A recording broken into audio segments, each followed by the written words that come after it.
Selamat datang di mata kuliah Bahasa Indonesia untuk perguruan tinggi bersama saya Bapak Masrul Indrayana, Program Studi Teknik Industri Universitas Widya Mataram Yogyakarta. Materi ini adalah materi pertemuan pertama berkaitan dengan mata kuliah Bahasa Indonesia. Mungkin kita bertanya-tanya mengapa di perguruan tinggi masih belajar Bahasa Indonesia.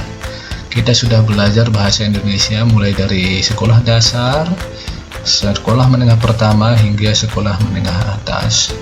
Kemudian di perguruan tinggi masih ada mata kuliah Bahasa Indonesia. Mata kuliah Bahasa Indonesia merupakan mata kuliah wajib sesuai dengan peraturan pendidikan tinggi untuk mahasiswa semester pertama untuk seluruh program studi. Bahasa Indonesia untuk perguruan tinggi pada dasarnya adalah bertujuan untuk meningkatkan kemampuan mahasiswa dalam menulis ataupun berbicara menggunakan bahasa Indonesia dengan baik dan benar, terutama untuk bahasa Indonesia untuk laras ilmiah.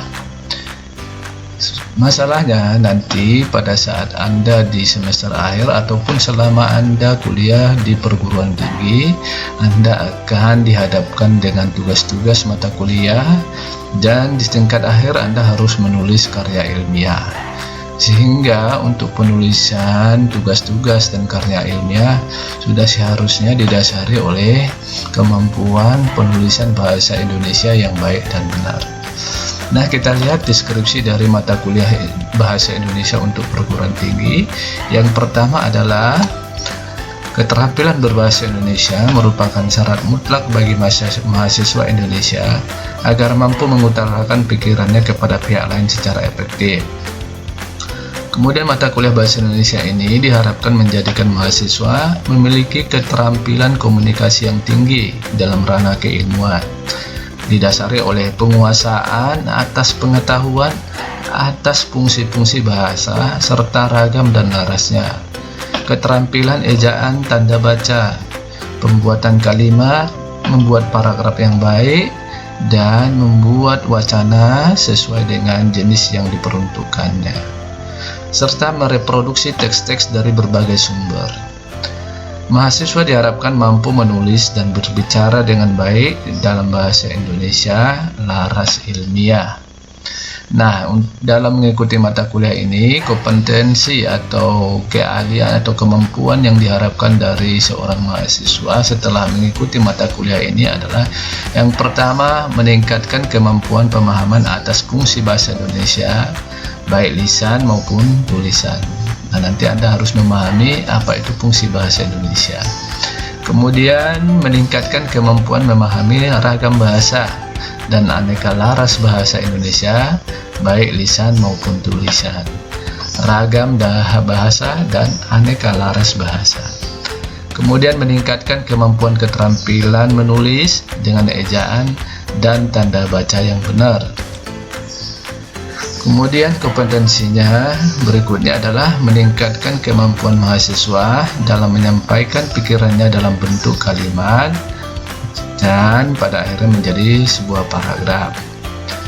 Kemudian meningkatkan pemahaman mahasiswa atas jenis tulisan bahasa Indonesia tulis dan dapat menerapkannya dan menghasilkan jenis-jenis tulisan tersebut. Kemudian meningkatkan kemampuan mahasiswa mengenai ciri dan perbedaan ringkasan, apa itu ringkasan, apa itu abstrak, apa itu sintesis, dan cara menerapkannya dalam berbagai keperluan. Mungkin memang ini Anda merasa sedikit aneh berkaitan dengan mata kuliah Bahasa Indonesia. Tetapi berdasarkan pengalaman yang saya hadapi berkaitan dengan kemampuan bahasa Indonesia mahasiswa, pada umumnya sangat mengecewakan. Kemungkinan ini adalah kurangnya latihan-latihan dalam menulis tulisan atau wacana dalam bentuk bahasa Indonesia yang baik dan benar, terutama untuk laras ilmiah. Nah, berkaitan literatur, literatur perkuliahan ini zaman sekarang banyak sumber yang bisa kita manfaatkan. Di sini saya mencoba melakukan searching di Google ya. Kemudian di sini bisa kita lihat bahwa dengan hanya menuliskan bahasa Indonesia untuk perguruan tinggi, maka Anda akan mendapatkan buku-buku yang berkaitan dengan bahasa Indonesia di perguruan tinggi. Sangat banyak sekali ya. Jadi nanti berkaitan dengan mata kuliah ini, literatur yang Anda gunakan silahkan Anda pilih yang mana yang sesuai. Kalau semuanya mau dibaca silahkan, tetapi karena perkuliahan ini hanya berlangsung 1 semester, maka Anda cukup mempelajari materi-materi tersebut berdasarkan outline kuliah yang akan kita jalani selama 1 semester ini. Baik, terima kasih. Mungkin itu saja. Selamat belajar.